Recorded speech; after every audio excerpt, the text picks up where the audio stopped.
بسم اللہ الرحمن الرحیم اعوذ باللہ من الشیطان اللعین الرجیم بسم اللہ الرحمن الرحیم وبہ نستعین وہو خیر ناصر ومعین الحمدللہ رب العالمین وصلی اللہ علی محمد وآلہ الطیبین الطاہرین۔ ہماری گفتگو کتاب المقاصد کے دوسرے حصے کتاب البیع کے مباحث میں جاری ہے، اور آج کے اس درس کا عنوان قیمت کی تعیین کا ضابطہ اور مالک کے مطالبے کا حق کہ اس درس کے اندر ہم ایک مطلب جو بیان ہونے جا رہا ہے وہ یہ کہ جب مثل موجود نہیں ہے تو اس کی قیمت کو کیسے جانا جائے، کیسے پہچانا جائے، اور پھر مالک اگر مطالبہ کرتا ہے تو مثل کے موجود ہونے کے وقت اور مثل کے متعذر ہونے کے وقت اس کے مطالبے کا کیا حکم ہے۔ تو اس طرح آج کے ہمارے اس درس کے اندر جو اہم مطالب ہیں ان میں سے ایک مطلب مثل متعذر کی قیمت کے تعین کا ضابطہ ہے کہ مثل جب متعذر ہو جائے تو اس کی قیمت کو کیسے پہچانا جائے، اور اس بارے میں شیخ انصاری رحمۃ اللہ علیہ کی نظر کیا ہے۔ پھر مالک جو مطالبہ کرتا ہے اس مطالبے کے متعلق جو بیانات ہیں شیخ انصاری کے، اس کے متعلق کچھ گفتگو یہاں پر بیان ہوگی۔ تو چلتے ہیں اپنے پہلے عنوان کی طرف، جس میں شیخ انصاری رحمۃ اللہ علیہ مثل متعذر کی قیمت کے تعین کی بات کرتے ہیں اور ضابطے کو بیان کرتے ہیں۔ تو اس حوالے سے فرماتے ہیں کہ ثم ان فی معرفت قیمت المثل مع فرض عدمہ اشکالا، فرماتے ہیں کہ اس صورت میں کہ جب مثل جو ہے وہ موجود نہیں ہے، اس صورتحال میں مثل کی قیمت کے جاننے میں اشکال ہے، اور یعنی اس کو کس طرح آپ پہچانیں گے، کس طرح جانیں گے، مختلف صورتیں بیان ہوئی ہیں، اور اس اعتبار سے اشکال نظر آتا ہے، مشکل نظر آتا ہے کہ ہم کس طرح مثل کی قیمت کو جو ہے وہ پہچانیں۔ کیوں مشکل ہے؟ فرماتے ہیں کہ من حیث ان العبرۃ بفرض وجودہ، کیونکہ اس حیثیت سے کہ اگر معیار اس مثل کے وجود کے فرض کا ہے، یعنی ظاہر ہے جب آپ قیمت کریں گے مثل کی، اس کو قیمت کو پہچانیں گے تو آپ یہ فرض کریں گے کہ اگر مثل موجود ہے تو وہ کس قیمت میں ہوگی، تب آپ جا کر اس کے عدم موجودگی میں قیمت کو اس کے مطابق آپ دیں گے۔ تو اب اس مثل کے وجود کے فرض کا جو اعتبار ہے ولو فی غایت الاعزہ، اگرچہ ایک ایسے یعنی صورت میں کہ جو غایت الاعزہ ہے، نہایت وہ صورت اس کی کہ جس میں وہ نایاب ہوتی ہے، جس میں بہت کم صورت میں وہ موجود ہوتی ہے، کالفاقہۃ فی اول زمانہا، جیسے مثلا پھل جو ہے وہ اپنے پہلے زمانے میں یعنی ابتدائی اور آغاز کے وقت میں، او آخر ہی یا اس کے آخر کے وقت میں، او وجود المتوسط۔ فرماتے ہیں کہ دیکھیں یعنی معیار جو ہے، آیا اس کے وجود کو فرض کرنا ہے غایت عزت میں، یعنی ایسے فرض ایسے مورد میں کہ جہاں وہ بہت کم صورت میں پایا جاتا ہے، جیسے اس پھل کا پہلا اور آخری زمانہ، او یہ دوسری صورت ہے، او وجود المتوسط، یا جو ہے مثلا اس کے متوسط وجود کا فرض کرنا، یہ معیار اور ملا کہ یعنی ایک ایسے وقت میں اسے فرض کیا جائے اس کے وجود کو کہ جس میں اس کی قیمت معتدل ہوتی ہے اور تعادل میں رہتا ہے وہ۔ تو کیا صورتحال ہے؟ چونکہ اب یہاں پر دو صورتیں ہیں تو ان دو صورتوں کی وجہ سے اس قیمت کو پہچاننا مشکل نظر آتا ہے۔ اب ظاہر هو الاول، شیخ انصاری کا نقطہ نگاہ یہ ہے کہ ظاہر پہلی صورت ہے کہ آپ نے اس مثل کے وجود کو فرض کرنا ہے اس صورت میں کہ جب وہ بالکل جو ہے وہ کم یعنی صورت میں ہو اور نایاب صورت میں ہو، جیسے مثلا میوے کی مثال دی گئی، پھل کی مثال دی گئی، پہلے زمانے میں اور آخری زمانے میں پھل بہت کم پایا جاتا ہے اور اس کی قیمت بہت زیادہ ہوتی ہے، تو اس طرح اس وقت کو آپ لحاظ کریں گے کیونکہ اس وقت میں قیمت اس کی بہت زیادہ ہوتی ہے، اور اس اعتبار سے جو ہے اس کی قیمت کی شناخت کی جائے گی۔ پھر فرماتے ہیں کہ لیکن ما فرض وجود ہی، لیکن اس کے ساتھ ایک شرط یہ ہے کہ ما فرض وجود ہی، یعنی اس مثل کے وجود کے اس فرض کے ساتھ بحیث یرغب، یعنی اس فرض کے ساتھ اس طرح سے ہو کہ یرغب فی بیعہ و شرائہ، کہ لوگ جو ہیں وہ اس کے اندر اس کی بیع و شراء میں رغبت رکھتے ہوں، یا بحیث یرغب، رغبت کی جاتی ہو اس کی بیع اور شراء کے اندر۔ فلا عبرۃ بفرض وجودہ عند من یستغنی عن بیعہ، بس اعتبار نہیں ہے اس مثل کے وجود کے فرض کا اس کے پاس کہ جو اس کی بیع سے مستغنی ہے، یعنی جو اسے بیچنا نہیں چاہتا، ایسے شخص کے ہاں اس مثل کے ہونے کو فرض کرنا اور پھر قیمت کو لحاظ کرنا یہ معیار نہیں ہے۔ کس طرح سے؟ کہ بحیث لا یبیعہ، یعنی وہ شخص کے جو اس کی بیع سے بے نیاز ہے اس اعتبار سے کہ وہ اسے نہیں بیچتا، الا اذا مگر یعنی وہ نہیں بیچ رہا مگر یہ کہ اس کے لیے یعنی بذل لہ عوض، اس کے لیے خرچ کیا جائے، اسے بذل کیا جائے ایک عوض کہ لا یبذلہ الراغبون فی ھذا الجنس بمقتضی رغبتہم، یعنی اسے اتنا جو ہے وہ عوض، اتنی مقدار میں عوض دیا جائے، وہ عوض دیا جائے کہ راغب یعنی جو رغبت رکھتے ہیں اس چیز کے حوالے سے اس جنس میں، وہ اس عوض کو بذل نہ کرتے ہوں اپنی اس رغبت کے مطابق، رغبت کے تقاضا کے اعتبار سے، جو چاہتے ہیں اس جنس کو لینا وہ اس طرح اس عوض کو نہ دینا چاہتے ہوں اور خرچ نہ کرتے ہوں، تو ایسی صورتحال میں آپ ایسے شخص کے پاس اگر وہ مثل موجود ہے تو اس کے وجود کو معیار قرار نہیں دے سکتے، اور وہ جو قیمت نظر میں رکھتا ہے اس قیمت کو آپ نظر میں نہیں رکھ سکتے، یہ ملاک اور معیار اس طرح کی شخص کے پاس موجود اس مثل کی قیمت کا نہیں ہوگا۔ پھر فرماتے ہیں کہ نام لو الجا الی شرائہ لغرض آخر بذل ذلک، مگر یہ کہ اگر کسی اور غرض کے سبب اس کے شراء اور خرید کی طرف جو ہے وہ انسان کو ضرورت ہو تو وہ مثلا اس کو خرچ کرتا ہو، یعنی آپ فرماتے ہیں کہ یہ ایک ایسا عوض مانگ رہا ہے کہ لا یبذلہ الراغبون، جو رغبت رکھنے والے ہیں وہ معمولاً اپنی رغبت کے اعتبار سے اس طرح کا عوض نہیں دیتے، نعم، لیکن ہاں اگر وہ اشخاص وہ جو راغب ہیں وہ محتاج ہوں، ان کو ضرورت ہو اس کے خرید کی کسی اور وجہ سے، تو اس صورت میں مثلا کسی اور مشکل کی وجہ سے، نہ یہ کہ وہ رغبت رکھتے ہیں اس کو خریدنا اپنے رغبت کی بنیاد پر نہیں، بلکہ کوئی اور مشکل ہے، کوئی اور غرض ہے، اس کی وجہ سے وہ خریدتے ہیں اور پھر وہ عوض ان کو دیتے ہیں، تو فرماتے ہیں کہ ایسی صورتحال میں ایسے شخص کے ہاں اس مثل کے وجود کا کوئی اعتبار نہیں ہے۔ اچھا، یہ راغب مثلا اس طرح کی چیز اگر خریدتے ہیں اور اس طرح کا عوض دیتے ہیں جو بہت زیادہ ہے اور کسی اور عوض کی وجہ سے، اس کی مثال کیا ہے؟ اب اس کی مثال دیتے ہیں کہ مثلا ایسے موارد ہیں کہ ایک چیز ویسے بازار میں نہیں ہے لیکن ایسے شخص کے پاس ہے کہ جو بہت زیادہ قیمت لے رہا ہے، راغب رغبت رکھنے والا، وہ اپنی رغبت کے مطابق اس کو وہ قیمت نہیں دیتا، لیکن ہاں کسی اور مشکل اور مجبوری کی وجہ سے اس سے وہ چیز خریدتا ہے۔ اس کے موارد کملو فرض الجمد فی السیف یا جمد، فرماتے ہیں کہ جیسا کہ برف جو ہے یعنی الماء الجامد یعنی برف جو ہے وہ فرض کیا جائے فی السیف عند ملک العراق، کہ گرمیوں میں وہ فرض کیا جائے اسے کس کے پاس؟ جو سلطان عراق ہے، بحیث لا یعطیہ الا ان یبذلہ بازاء طاق الخیل وشبہہ، فرماتے ہیں کہ وہ شخص جو ہے وہ اس برف کو نہیں دیتا، عطا نہیں کرتا، مگر یہ کہ اسے دیا جائے اس کے یعنی الا ان یبذلہ، مگر یہ کہ وہ بذل کرتا ہے اسے کس کے مقابلے میں؟ بازاء طاق الخیل، یعنی عتیق گھوڑوں کے مقابلے میں، گھوڑوں کا ایک گلہ جو عتیق ہو ان کے مقابلے میں یا اس کے مشابہ۔ عتیق یعنی جو اصیل گھوڑے ہوتے ہیں جن کے ماں باپ جو ہیں وہ عربی نژاد ہوتے ہیں، تو اس طرح آپ فرماتے ہیں کہ یہ ایک مورد ہے کہ آپ دیکھیں کہ اس میں ایک برف آپ لینا چاہتے ہیں لیکن جس کے پاس موجود ہے وہ ایسا شخص ہے کہ جو اس قدر عوض لے رہا ہے جس کی طرف راغب رغبت رکھنے والا وہ عام طور پر اپنی رغبت کے مطابق اس طرح صرف نہیں کرتا، خرچ نہیں کرتا اس عوض کو، یہ ایک جو ہے وہ نمونہ ہے اس کا۔ اسی طرح فرماتے ہیں کہ فَإِنَّ الرَّاغِبَ فِي الْجَمَدِ فِي الْعِرَاقِ مِنْ حَيْثُ إِنَّهُ رَاغِبٌ، کہ اس جمد میں، اس برف میں رغبت رکھنے والا شخص عراق کے اندر اس اعتبار سے کہ انہو راغب، وہ راغب ہے، لا یبذل ھذا العوض بازائہ، وہ اس عوض کو اس کے مقابلے میں تو نہیں صرف کرتا،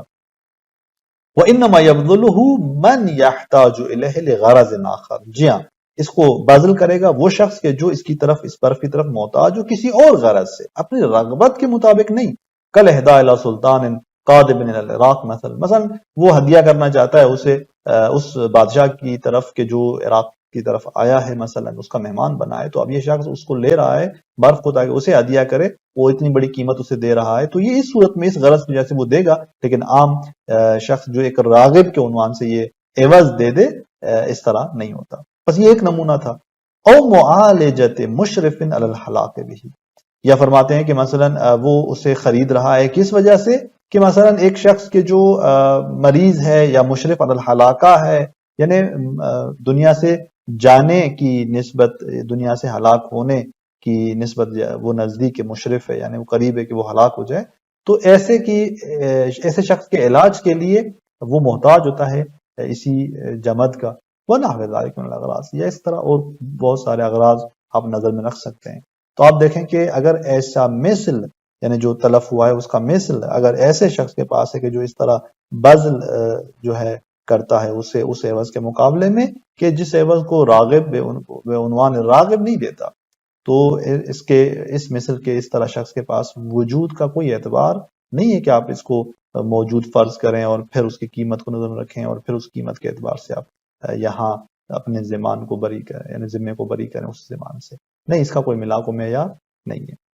پھر فرماتے ہیں کہ وَلِذَا لَوْ وُجِدَ هَذَا الْفَرْدُ مِنَ الْمِثْلِ لَمْ يَقْدَ فِي صِدْقِ التَّعَذُّرِ، فرماتے ہیں کہ اسی وجہ سے اگر اس طرح کے یعنی مثل کا اس طرح کا فرد اور مصداق وجود بھی رکھتا ہو تو یہ قادح نہیں ہے تعذر کے صدق میں کہ ہم کہیں کہ مثل متعذر ہے، گرچہ مثل موجود ہے ایک شخص کے پاس، چونکہ وہ اس طرح کی قیمت عوض لے رہا ہے جس کو راغب نہیں دیتا، تو ہم یہاں کہیں گے کہ نہیں، درواقع وہ متعذر ہے مثل، یعنی درواقع مثل موجود نہیں ہے، کما ذکرنا فی المسألۃ الخامسہ، جیسا کہ ہم نے 5ویں اس مسئلے کے اندر اس کو بیان کیا تھا۔ فَكُلُّ مَوْجُودٍ لَا يَقْدَحُ وُجُودُهُ فِي صِدْقِ التَّعَذُّرِ، بس نتیجے میں ہر وہ موجود یعنی مثل میں سے ہر وہ اس کے مصادیق میں سے موجود کہ جس کا وجود مانے نہیں ہے تعذر کے صدق میں، جس طرح یہ مورد جو ہم نے بیان کیا کہ درست ہے اس شخص کے پاس وہ برف موجود ہے لیکن وہ جو عوض لے رہا ہے وہ ایسا ہے کہ راغب اس عوض کو بذل نہیں کرتا، بس یہاں یہ موجود ہے لیکن اس کا وجود مانے نہیں ہے اس بات میں کہ اس پر تعذر صدق کرے، جب ایسی صورتحال ہو تو فلا عبرۃ بفرض وجود ہی فی التقویم عند عدمہ، تو یہاں اعتبار نہیں ہوگا اس کے وجود کو فرض کرنے کا قیمت گزاری میں عند عدم ہی کہ جب وہ موجود نہ ہو، مثل متعذر ہو، اس صورت میں ہم ایسے مثل کے وجود کو لحاظ نہیں کریں گے قیمت گزاری کے اعتبار سے۔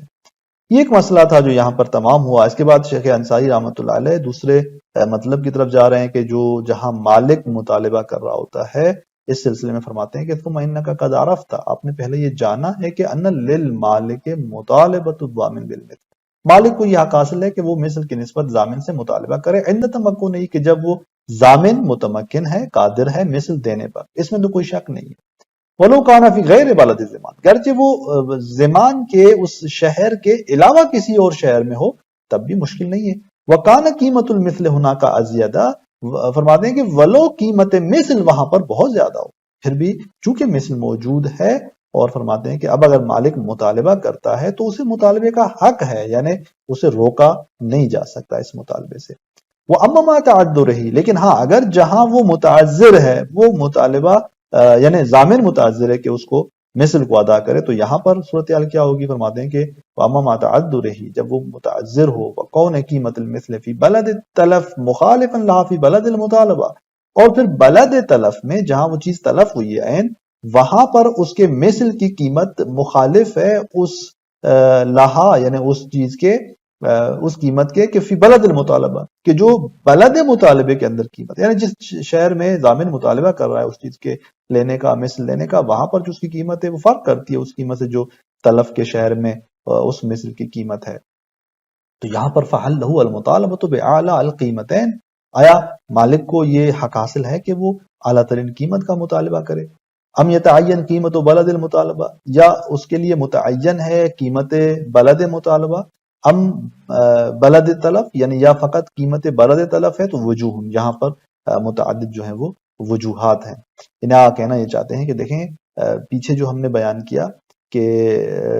مالک کو مطالبے کا حق حاصل ہے عند تمکن، تو اب عند تعذر صورتحال کیا ہے؟ ہم دیکھتے ہیں کہ مثل کی قیمت بلد تلف کی مخالف بلد مطالبے کے،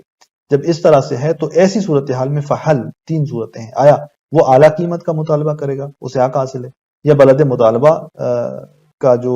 کی اندر جو قیمت ہے وہ متعین ہے اس کے لیے، یا بلد تلف کے اندر جو قیمت ہے اس کی وہ متعین ہے۔ تو وجوہ یہاں پر مختلف وجوہ ہیں۔ وفصل الشیخ فی المبسوط فی باب الغصب، اور شیخ طوسی علیہ الرحمٰن نے باب اس میں یعنی غصب کے اندر، کتاب مبسوط میں باب غصب کے اندر تفصیل دی ہے۔ وہ تفصیل کیا دی ہے؟ فرماتے ہیں کہ بِأَنَّهُ إِن لَمْ يَكُنْ فِي نَقْلِهِ مَعُونَةٌ كَالنَّقْدَيْن، فرماتے ہیں کہ اگر اس کے نقل میں کوئی معونہ، کوئی خرچہ نہ ہو، جیسے نقدین ہے، درہم و دینار، یا جو رائج نقد ہے، پیسے ہیں، اس کو تو نقل کرنے میں کوئی مشکل نہیں ہے، فرماتے ہیں کہ فَلَهُ الْمُطَالَبَةُ بِالْمِثْل، اب یہاں پر اس کو مثل کا مطالبہ جو ہے مالک کو حاصل ہوگا کہ وہ مثل مطالبہ کر سکتا ہے۔ سواء كانت القیمتان مختلفتین ام لا، پھر چاہے ان دونوں کی قیمت یعنی اس بلد تلف اور بلد مطالبہ میں ان کی قیمت مختلف ہو یا مختلف نہ ہو۔ وَإِنْ كَانَ فِي نَقْلِهِ مَعُونَةٌ، لیکن اگر اس کے نقل میں معونہ ہے، خرچ ہے، فَإِنْ كَانَتِ الْقِيمَتَانِ مُتَسَاوِيَتَيْنِ، اور ان کی دونوں کی قیمت متساوی ہے، تو كَانَ لَهُ الْمُطَالَبَةُ أَيْضًا، تو یہاں پر بھی مالک کو حق حاصل ہے کہ وہ مطالبہ کر سکتا ہے۔ کیوں؟ اس لیے کہ یہ انصاری فرماتے ہیں کہ اس صورتحال میں لِأَنَّهُ لَا ضَرَرَ عَلَيْهِ فِي ذَلِكَ، اس پر تو اس کے حوالے سے کوئی ضرر نہیں ہے، چونکہ دونوں کی قیمت کیا ہے؟ برابر ہے، اور خرچہ بھی نہیں آ رہا، تو اس صورت میں اس کو لے کے آگے دے سکتا ہے اس حوالے سے۔ اور یعنی اگر خرچہ بھی کرتا ہے اور خرچہ کرنے کی صورت میں جو ہے وہ دونوں قیمتیں متساوی بنتی ہیں، تو یہاں پر آپ فرماتے ہیں کہ کوئی مشکل جو ہے پیش نہیں آتی۔ تو بس قیمتوں کو آغاز نظر میں رکھا کہ اگر قیمتیں دونوں کی مختلف ہیں اور اگر معونہ اس کے اندر نہیں ہے تو مطالبے کا حق حاصل ہے۔ اگر قیمتیں ان کی متساوی ہیں اور پھر معونہ اس کے اندر یعنی خرچہ اس میں ہو رہا ہے اس کو نقل کرنے میں، لیکن قیمتیں متساوی ہیں، تب بھی کہا کہ اس کو مطالبے کا حق حاصل ہے اور اس میں کوئی ضرر جو ہے وہ اس پر نہیں ہو رہا۔ وَإِلَّا، لیکن اگر ان کی قیمت مخالف ہو، یعنی جب خرچہ بھی ہو رہا ہے، معونہ بھی ہے اور قیمت بھی مخالف ہے، دونوں کی متساوی نہیں ہے، تو فالحکم ان یاخذ قیمت بلد تلف، پھر حکم یہ ہے کہ وہ اخذ کرے گا کس کو؟ قیمت بلد تلف کو، یعنی جس شہر میں وہ چیز تلف ہوئی ہے اسی کی قیمت کو ہی مالک اخذ کرے گا۔ او یصبر حتی یوفیہ بذلک البلد، یا مثلا وہ صبر کرے گا یہاں تک کہ وہ ضامن جو ہے اسے ادا کرے اسی بلد کے اندر، یعنی اسی بلد تلف میں وہ چیز اگر موجود نہیں ہے تو موجود ہو جائے، تو وہاں پر وہ اسے مالک کے حوالے کرے، تو یہ اس کو صبر کرنا پڑے گا۔ ثم قال ان الکلام فی القرض کالکلام فی الغصب، فرماتے ہیں کہ یہی گفتگو ہے جب اس نے غصب کی جو بات کی ہے، آپ فرماتے ہیں کہ قرض کے اندر جو گفتگو ہے وہ بھی وہی ہے جو غصب کے اندر ہے۔ یعنی اگر قرض کے اندر آپ نے ایک مثلی چیز قرض کی ہوئی ہے، اس کی مدت پہنچ جاتی ہے، تو وہ تمام صورتحال کہ اگر مثل موجود نہیں ہے تو کیا ہوگا، مالک کے مطالبے کے حوالے سے جو احکامات ہم نے غصب کے اندر بیان کیے وہ یہاں پر بھی بیان ہوں گے۔ وہو کہ نحو حاض عن قاضی، ایدن قاضی کی جانب سے بھی یہی مطلب جو ہے وہ حکایت ہوا ہے۔ فتدبر، فرماتے ہیں کہ اس کے اندر آپ غور و خوض کریں۔ البتہ تدبر سے بعض بزرگان نے کہا ہے کہ یہ اشارہ ہے اس بات کی طرف کہ شیخ توسی علیہ رحمہ کی جو تفصیل انہوں نے بیان کی ہے اس طرح، یہ ہمارے اس مورد معنانفی یعنی ہمارے اس مورد بحث مسئلے سے ربط نہیں رکھتی، کیونکہ ان کی گفتگو وہاں پر ہے جہاں وہ قادر ہے، فرض تمکن کے ساتھ گفتگو کر رہے ہیں، جبکہ ہماری بحث وہاں پر ہے کہ جہاں تعذر ہے، تو اس طرح ان کی تفصیل ہمارے اس بحث سے زیادہ مطابقت نہیں رکھتی، آپ فرماتے ہیں۔ وَيُمْكِنَ أَن يُقَالَ، پھر شیخ انصاری فرماتے ہیں کہ ممکن ہے کہ البتہ فرق یہ کہا جائے، یعنی قرض اور مسئلہ زمان جو کہ غصب ہے اس کے درمیان فرق ہے، اس حوالے سے یہ بات ممکن ہے کہی جائے کہ ان الحکم باعتبار بلد القرض اب السلم علی القول به، کہ اگر ہم باب قرض اور سلم کے اندر اس بات کا حکم لگاتے ہیں کہ معتبر بلد قرض ہو بلد سلم ہو، تو یہ حکم جو اس اعتبار کا ہے یعنی بلد قرض کے اعتبار کا ہے، علی القول به مع الاطلاق، اگر ہم اس کے قائل ہوں اس صورت میں کہ جب دلیل جو ہے وہ مطلق ہے، یعنی اس اطلاق کے باوجود اگر ہم اس حکم کے قائل ہوتے ہیں کہ معتبر بلد قرض ہے، تو انصراف العقد ہے، یہ کیوں ہے؟ اس لیے کہ عقد وہاں پر واقع ہوا ہے اور عقد منصرف ہے اسی ہی بلد کی طرف کہ وہاں پر معتبر جو ہے وہ بلد قرض ہے۔ وَلَيْسَ فِي بَابِ الضِّمَانِ مَا يُوجِبُ هَذَا الْانصِرَافَ، باب زمان کے اندر یعنی باب غصب کے اندر اور یا عقد فاسد ہو، تو اس طرح کے موارد کے اندر تو ایسی کوئی چیز نہیں ہے کہ جو اس انصراف کا موجب بنے، تاکہ ہم آ کر کہیں کہ غصب کے اندر جو گفتگو ہے وہی گفتگو جو ہے وہ قرض کے اندر بھی کی جا سکتی ہے، لیکن آپ فرماتے ہیں کہ نہیں، ایسا نہیں کہا جا سکتا۔ لہذا وَيُمْكِنَ أَن يُقَالَ سے آگاہ دروا کے فرق بیان کرنا چاہتے ہیں مسئلے قرض کے اندر اور مسئلے زمان اور غصب کے اندر، کہ نہیں آپ یہ نہیں کہہ سکتے کہ وہی گفتگو جو غصب کے اندر ہے وہ قرض کے اندر آئے گی، نہیں، قرض کے اندر چونکہ عقد واقع ہوا ہے اور باوجود اس کے کہ مثلا مطلق ہے، لیکن وہ انصراف پیدا کرتا ہے، اس کی دلیل کس کی طرف کہ عقد منصرف ہوتا ہے اسی بلد قرض کی طرف، لہٰذا وہاں پر معیار جانا جاتا ہے بلد قرض اور سلم کو۔ تو اسی طرح یہ ہماری گفتگو قیمت کے تعین کے ضابطے کے حوالے سے اور مالک کے مطالبے کے حق کے حوالے سے یہاں تمام ہوتی ہے۔ انشاءاللہ اگلے درس کے اندر ایک نقطہ باقی رہتا ہے، یہاں پر اس کو ہم بیان کریں گے اور پھر جو آخر میں فر بیان کر رہے ہیں ایک، اسے بیان کریں گے۔ والسلام علیکم ورحمۃ اللہ وبرکاتہ۔